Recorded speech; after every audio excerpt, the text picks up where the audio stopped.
Welcome to Odds.com's continuing MLB playoff coverage. Thank you for watching. We have a tied World Series 1-1, a big Game 2 victory for the Tampa Bay Rays. 6-4. Brandon Lau woke up. Mr. Wendell got a big double. If these two guys are rolling, this Rays lineup looks a lot more dangerous. Nolly knows. What did you think of Game 2 of the World Series? Yeah, you said it right there. You know, he gets going at the top of the lineup, the guy that they've showed a lot of confidence in. Cash talked about it. You know, the guy's struggling, but a guy that could break out at any moment. And you saw it there last night. I mean, this is a great ball club. You know, they get the lead and then they hand it over to their stable. A big move to me in the bottom of the fifth there, going to Nick Anderson to get the strikeout to Justin Turner. I thought that was a great move by Cash to do that. I mean, still, Anderson hasn't been the lights out guy that we've remembered in the regular seasons, been giving up runs lately. So I'm hoping that continues, the trend continues. But hey, hats off to the Rays. I knew they were contenders coming in. We were able to make some money out of it, albeit I got disowned, by my kid for taking that bet. But hey, we're here to make money, and that's what we're going to continue to look for. Yeah, I hit my sixth straight. Very exciting. It's been a tough season, so I'm very thankful to be ending the year strong. And I would have hit 7 straight had I pushed on that team total over 3.5 for the Rays that we talked about. But I still am happy. Rays first 5. I got it at plus 120. It ended up going all the way down to plus 105 and then back to plus 110 before first pitch. Let's talk about the Dodgers side of things for a little bit before we get into our Game 3 breakdowns and predictions. I do not like what Roberts is doing with the bullpen. You just talked about Cash bringing in Anderson. Anderson, by the way, 14.3 Ks per 9 in the regular season. And that was only 19 innings. But 8 strikeouts in 13 postseason innings. Maybe that strikeout of Turner will give him confidence moving forward, get him rolling again. But I was surprised to see Joe Kelly, who's not been good in the playoffs, and very surprised to see Alex Wood on the mound.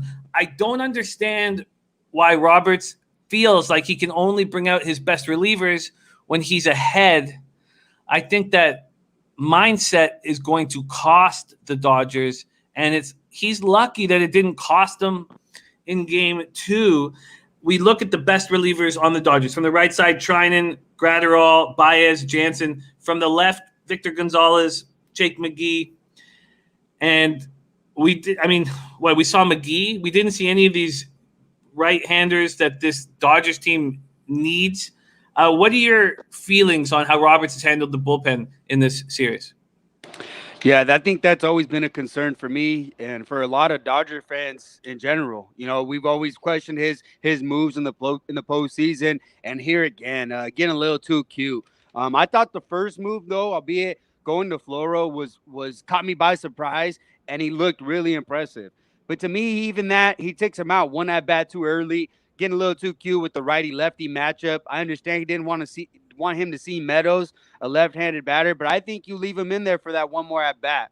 Gonzalez came in and was able to get the out, and even with Gonzalez, same thing. You know, he's got 2 outs. Then they don't want him to face Margot. They bring in Dustin May, and Dustin May's been getting lit up. That was my biggest thing. He comes in here, instantly gets lit up, and then you bring him back out the next inning. Like, it's just mind-boggling if you really ask me. But, I mean, Gonsolin and May together in the regular season, you look at their numbers, combined 2.46 ERA. Here in the postseason, combined 7.02 ERA. The guys are just simply not able to respond to the big moment. Dave Roberts talked about it a little bit when he's talking. Maybe not everybody is made for the type of moment, and it's a lot to ask out of these youngsters that have never been here. So that has a lot to do with it, but a lot falls on him. A lot falls on Dave Roberts and putting him in the best position to succeed. And in my opinion, he didn't. And like you mentioned, going to Joe Kelly late gives up the run, cost us. You know, I think even going to Dustin May too early cost us. You know, the Dodgers were still active. They put up a couple runs against Snell in the 5th inning, and you know that their bats are still going to be able to hit and produce. So to me, you have to try to come in here and lock them down to give your team a chance to win. That's something he hasn't shown the ability to do. We can't always fault the manager. It's easy to say when he gets lit up, but I mean, he did manage the game significantly better. Game 7 for Atlanta, using similar pieces but in different spots and setting them up for success. That's the main thing here. And you mentioned it. I think that's a big reason we didn't see Urias was the fact that we didn't have a lead. If we have a lead, I think we see Urias. But now with no lead, it seems like he kind of just gives the game up and let's move on to the next game, which I'm not really liking here in the World Series. No, it's interesting. Let's stick with the Dodgers because you bring up some interesting points. So we have Roberts with questionable handling of the bullpen and pitching staff in general. Now, not using Urias will allow you to use him to start Game 4, which is going to help. Before we go into your Game 3, 4, 5 situation, which is a pretty nice spot for you guys, let's talk about the management's decision in the offseason to not re-sign Ryu. He goes to the Jays. Maeda, Rich Hill, they don't need him because they have such high hopes in Gonsolin and May. Are you guys regretting that situation now? I looked at that situation quite closely. You look at from the last season to this season, you talk about 6 solid pitchers that are no longer on the roster. You even talk about Ross Stripling, who was shipped away during the season to Toronto. And I mean, to me, it's just kind of an indication that they're going to let these youngsters go. Some of them have experience, like Urias has significant experience in the postseason, and we're gonna rely on May and Gonsolin. Even if you hear Robert still talk about it, we're still gonna need big outs out of those guys. We're still gonna need them to eat up some innings. I don't think necessarily you regret that stuff. To me, I didn't really want to see Ryu go. That was a guy that was a proven starter, but hey, he's gonna go establish himself as the number 1 guy over there. Hats off to him. Kenta Maeda, you saw what he was able to do, ERA under 3. So when you look in hindsight, you look back, and you're kind of wondering, especially when you're throwing a bullpen day, Game 2 of the World Series.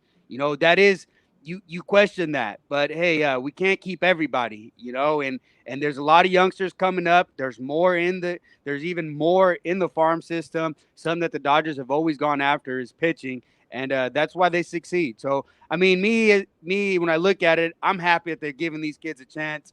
And I think there's enough depth, though. Game 2 bullpen day and Game 6, Nolly.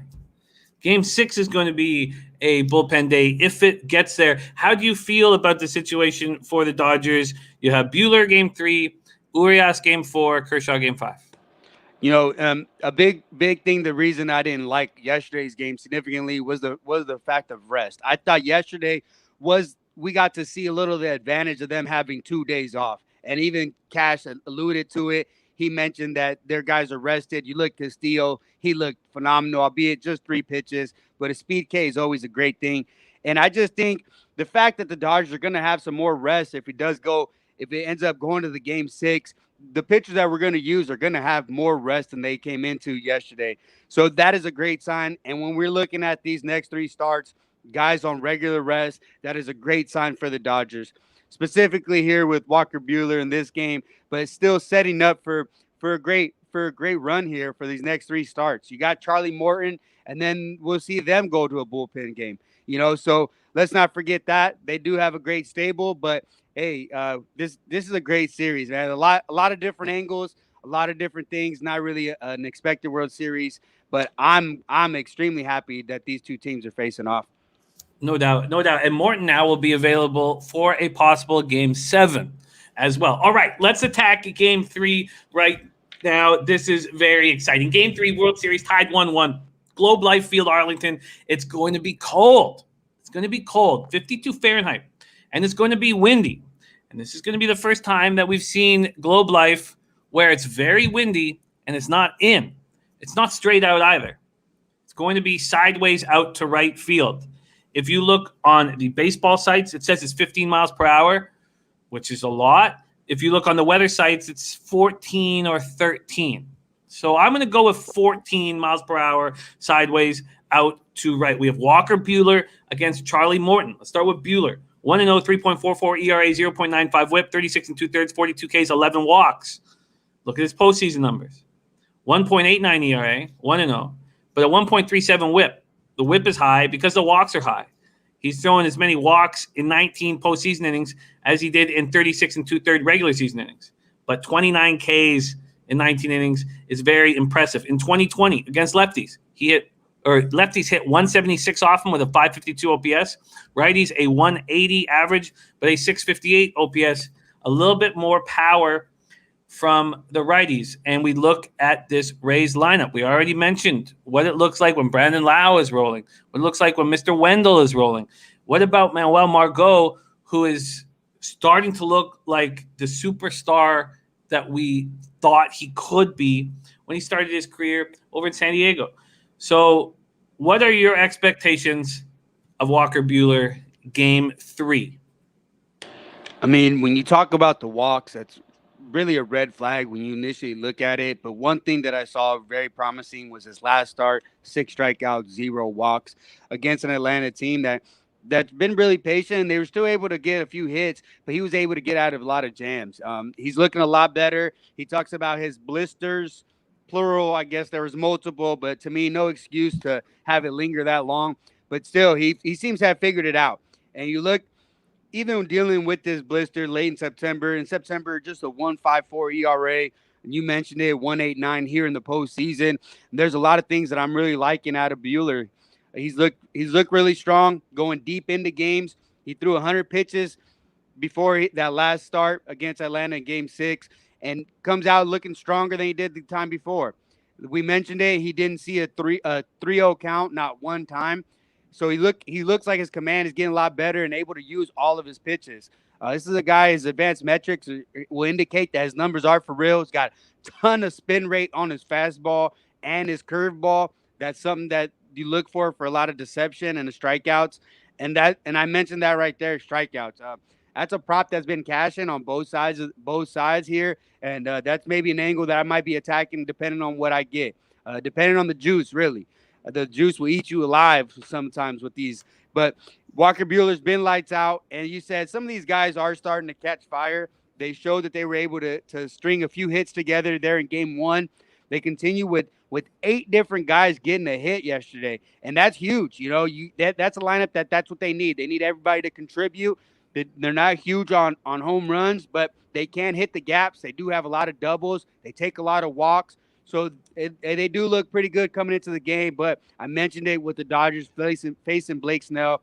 Good pitching is going to be good hitting any day. And Walker Buehler is on his game right now. So I'm expecting a great outing. I am too. And I want Walker Buehler. This first 5 total in this game opened at 4 at some books, but not at Bet365. They opened it at 3.5. There are still a couple 4s available, but it's gone to 3.5. Walker Buehler strikeouts at Bet365. It opened at 6.5, heavily juiced to the over, quickly moved to 7.5. It's at 7.5 plus 110 to the over, minus 150 to the under. Charlie Morton on the other hand, 5.5 strikeout prop, minus 130 to the over, minus 110 to the under. Let's talk about Charlie Morton. He had a tough regular season. It dealt with shoulder inflammation, was on the IL. 2-2, 4.74 ERA, 1.39 WHIP, 42 Ks in 38 innings, 10 walks. Doesn't sound that bad, but then you look at what the batters actually did to him. Righties hit 304 off him in the regular season. 304 with a 750 OPS. Lefties 242 with a 785 OPS. But I guess it's playoff time, and this 37-year-old steps up. We've seen it time and time again in his post-30s career be able to do that. So we put a line through that, and we focus on 3-0, 0.57 ERA, 0.96 WHIP in the playoffs, 15 and 2/3. So he's not going that deep. 17 Ks, 4 walks. First off, Nolly, do we put a line through Morton's regular season? Is he the ace of the Rays staff? I mean, I think the ace was definitely yesterday with Blake Snell, but here in these bigger games, big game, Charlie Morton, you know, he's been phenomenal in the games, Game 7s. There's no secret about that. And he's had some success here against the Dodgers, albeit in 2017, but that big Game 7 against the Dodgers. And the guys, like you mentioned, you know, 0.57 ERA here in the postseason, a big difference to his ERA during the season. But when you look at the salary of which they're paying these guys, and the fact that Charlie Morton is the clear-cut number one guy making money, $15 million a year, this is what they paid him for. They paid him for his postseason abilities, the way he comes in here and the great presence that he has on the mound, and he delivers. One thing I do remember, though, against Houston, the first time out, 5 innings pitched, 5 hits, but when you look at that game, he was getting hit pretty hard. A lot of those balls in the first few innings were getting hit hard, but then he seemed to figure something out and settled in and was able to give them 5 solid innings. But in Game 7, he wasn't hit at all. Six strikeouts, 1 walk, just 2 hits, and 5 2/3. You've seen his ability to go out there and pitch. The moment is never too big for him. You've seen it. They're asking him whether or not he's sharing things with his teammates, trying to set an example. And excuse me, and he mentions the Dodgers and their experience, that the kids need to watch how they do it because of their presence of being there before, and you can tell they've been there before. And when I'm hearing him say that, he's talking about himself. You can tell Charlie Morton has been there before. You can tell that the situation is not too big. He can give up a few hits and understand that a ground ball will get him out of it. The guy's older. He's found something. He's found something that revitalized his career over there in Houston. You look at his numbers before Houston. He was 46-71 with a 4.54 ERA with a 1.44 WHIP. Since then, he's 47-18 with a 3.34 ERA and a 1.16 WHIP, increasing his K to 9 from 6.3 to 10.6. Whatever juice that they're handing out, I just pass it this way. We want to revitalize. Whatever it was, he seemed to have found something. He figured it out, and there's a lot of confidence in him. So, I'm expecting a great start from him. The Dodger bats, albeit, as scary as they are, they haven't produced that many runs. You talk 5 runs or less 7 times in this postseason. That's just not going to get it done. And I expect a great outing. And you mentioned it, whether maybe he can help us out a little bit here. Well, the weather is very interesting, extremely interesting. We'll talk about it's going to be 30 degrees less than it was in Game 2. We're not going to have high 70s, low 80s. We're going to have low 50s. So it's going to be cold. And we know that helps pitchers. But the wind is going to be strong. And it's going to help carry fly balls over that right field wall. With that being said, I think this weather, even though it's going to be colder, is going to help the offense. We've seen a ton of balls make it out to the warning track. These lefties are going to have balls carry out of the park. So even though I like this pitching matchup, and I know a lot of people making moves on the first 5 under, I'm not going to do that. And the Dodgers versus righties were 100 points higher with an OPS, 100 points higher OPS than the Rays versus righties during the regular season.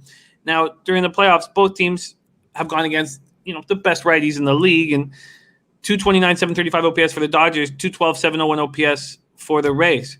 Now, am I wrong in thinking that this win takes me off the first 5 under? To me, I would need to see more win for me to be pushed off of it. And one thing I'm looking at here is a potential for rain. And I'm in from my angle, when you're looking at under, I think I want the rain. It might not come. It might come earlier in the day, but that would be the only reason that the MLB has stated that there be a possibility of closing the roof. And if the roof closes, I would like the under significantly more. You've seen the run production in that stadium decrease when that roof is closed. And you mentioned it with the wind blowing out a little bit, but to me, that's just not enough to really scare me here. By that stadium, the will swirl a little bit, not just give you that direct out, especially the size of that stadium, the height of the stadium will kill the wind a little bit. I like the fact that the temperature has decreased significantly, make it a cooler game. And I think advantage to the pitcher. I don't think the roof's going to be closed. The way, and I know this will change, and we're doing this at 1 p.m. Eastern the day before the game, but the chance of precipitation drops drastically throughout the day So by 12 p.m., you have scattered thunderstorms, 46% chance of precipitation. By 3 p.m., it's a 17% chance of precipitation. By 6 p.m., it's 8%. By 9 p.m., it's 6%. So I see the roof closed, the roof opening at about 5 o'clock p.m., and it being open for the game. That's how I see things. And the weather can change. So at that point, when I'm uncomfortable with the under, and I know it's going to be bet, I bet you if I want to go on the over 3.5, I bet you I can get that at minus 115. I mean, right now that first five, which just came out, by the way, I bet these five about an hour ago. Very hesitant to put up these first five lines. Let me pull it up right here. Sorry. The over 3.5 is at minus 125 right now. And I think I get a better number. I think the under is bet because of these two pitchers on the mound. And if my expectations are right with the roof being opened and that wind at 50 miles per hour, that's sideways, but sideways out to right, I may move on that over 3.5. I tell you what I'm going to move on, though. I am going to move on Buehler and the Dodgers first five minus a half. I think that's my best angle on the game. If you wanted the Dodgers minus one, full game, which I don't really, it's not a bad number. You're getting minus 113. That's a money line of minus 160 and a run line of plus 100. But for me, at this point, Buehler minus a half of minus 120 is a nice spot. And I know if you are really believing in Charlie Morton, and at this point, I still think this Dodgers offense is very, very dangerous. Even though the Rays offense is stepping up, you can get a Morton and the Rays first five plus a half at that same number. Now, minus 120 is worse than the other books. You can get minus 110 on the first five minus a half. Now that, I'm starting to put a little streak together, I'm hesitant to add too many plays. But the first play that I expect to bet is Dodgers first five minus a half. And the second bet I'm looking at will be the over 3.5 once that juice dies down. And I'm much less my real look here is Dodgers first five minus a half. Let's hear how Nolly knows is planning on betting this game. I think when you talk about the first five, I like the way both these pitchers have been pitching. I like the way that they've looked and the way they've been able to step up in big situations. The 3.5 can be a bit scary when you're talking the way that they've been hitting. You saw it in the last game, even in the first game with the Dodgers. That being said, the pitching to me will supersede the hitting. And to me, I like the first five, but only if I can get the 4. 3.5 is a very pivotal number. You will realize you're sitting at 3 right at the end of that first 5, and you're going to be betting whether or not it hits over or under just that one run. It comes down to that a lot when you see these 3.5s. But when you mentioned it there, Jimmy, I couldn't have put it better. Albeit that I do like these two pitchers, and I believe that they will have great outings. I still believe that the Dodgers have the advantage with the starting pitching. I think Buehler has looked a lot more dominant on the mound. His stuff is a lot more electric than Charlie Morton. And I mentioned it, his start against the Astros. They were hitting him hard. They got 5 hits. It should have been more like 9 or 10. Every out was getting hit hard. So it's not like the guy's getting soft contact. So to me here in this spot, I think the Dodgers definitely have the advantage with the pitching. And I think it's clear that we all know they have the advantage with the lineup. They just have to produce. Here, I don't expect them to go crazy off Morton, but I'm agreeing with you 100%. Definitely Dodgers first 5 on that run line. Definitely a play for me. And if I can catch the 4, I'm going under there, Jimmy. So we might be on opposite ends there, but that's what I'm going to be hunting for. You can catch the 4 right now. What do you have books that are offering it up right now? Because I see a few still at 4. The 3.5s are on the way, though. The leading indicator books have gone to 3.5. Do you have a 4 available right now, Nolly? So me personally, yeah, I do have a 4. I've got a 119 on the juice on the VIG there. I'm willing to lay that. I like that. will be a play for me. If you get the 4, I would recommend that. 3.5, I'm not going to say just all of a sudden just jump to the other side. I would just lay off. Yeah, that all makes sense to me. That all makes sense to me. And then if you see that the roof's closed, is the 3.5 at like a plus 105 or plus 107 still appealing? I mean, I guess you could say it'd be a little bit more appealing, but still not. I don't want to be involved with the 3.5s here. I really don't. I mean, the roof close will make me feel better. You know, you seen the ball deaden a little bit, but not enough to push me to grab that 3.5. And so I'm assuming that you're the first 5 you're being offered right now is at first 5 minus half is at minus 110 then. Oh, I've got even worse. I got 119 for the first 5 Dodgers minus a half. Oh no! Oh, I'm sorry. I thought you were No. meant the. Yeah, I don't know what I have here. I've got 110. 110. So I've got minus 120 available, which I don't like. And this is a different Rays lineup than we've seen through the postseason. We saw a Rays lineup that was being completely carried by Rosarena, completely carried, and nobody else was doing it. It was a bullpen and this superstar Cuban who wasn't even on our map, to start the season. I mean, even he had COVID to start the season, right? They said he was eating chicken and rice and doing push-ups all day. Now you have Lau, who's woken up. You have Mr. Wendell, who's woken up, possibly. Not like Lau, but possibly. And once that happens, Margot's hitting, you have a dangerous lineup. And that is the reason why I do not want that, 3.5, which is what I'm being offered right now. All right, going for 7 straight. I'm going for 7 straight, baby. 7 straight with Dodgers, first 5 minus a half. And I haven't bet it yet, and I would prefer better than minus 120. And I'm not sure if I'm going to get it. So I'll be keeping a very close eye on the market, but that's my plan of attack. Nolly will also be on the Dodgers, first 5 minus a half, and the first 5 under 4. Nolly, game 3 of the World Series. Any final notes? I mean, one other note. I mean, maybe a possible Charlie Morton strikeout prop over. I think that's a little low there. And then the Buehler at 7.5. I'm gonna think about it. That's a bit high. I think they're taking the value out of there to go over now, but possibly a Charlie Morton over strikeout prop. I might be on that as well. And I'm sure you could still find 6.5s juiced on Buehler.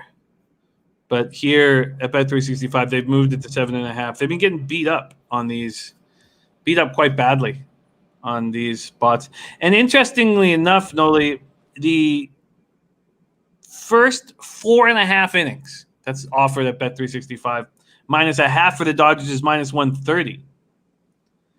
That's interesting. You take out the bottom of the 5th, and it only cost me 10 cents. Well, I mean, I don't know, though. I mean, typically in that 5th inning, the big boppers will come around the 3rd time. So exactly. I can cut the Dodgers because the Dodgers are batting first, right? Yeah. So cut out the Rays bottom of the 5th for 10 cents. I mean, that's not a bad idea there, Jim. I just think it throws me off my game when you're talking these different angles. When you talk 4.5, and I hear people talk 3 innings, and it's like, I mean, things they seem like a good bet, but it's just not an angle that I really put my mind to. I don't have any numbers that would indicate for me to say this is what I take in this situation, or just not enough experience with that. It just feels like they're just playing with my mind. I feel you, but for right now, this is a mistake. I think that the book has to only cost me 10 cents to take out the Rays bottom of the 5th. So I'm gonna that. Okay, so I have yet to bet it, but that's what I will attack. The first 4.5 minus a half for the Dodgers at minus 130. That makes perfect sense to me. 10 cents to cut out the very dangerous 5th inning. I mean, we've seen Dodger games 0-0 after 3, and the first 5 goes way over. You saw that in game 1. Dodgers put up 4 in the bottom of the 5th. That's just what happens. The third time around you're gonna have more success, especially here. You look at Charlie Morton's numbers. The more times guys see him, the more they're hitting them. Third time around, they're hitting almost 400 against them this year. So I mean, I like the angle. It's just weird for me. I know. And I used to attack the 4.5 lines more than the 5s because they come out right away. And so instead of waiting for that first 5 to come out, the morning of the game, the 4.5s come out the night before.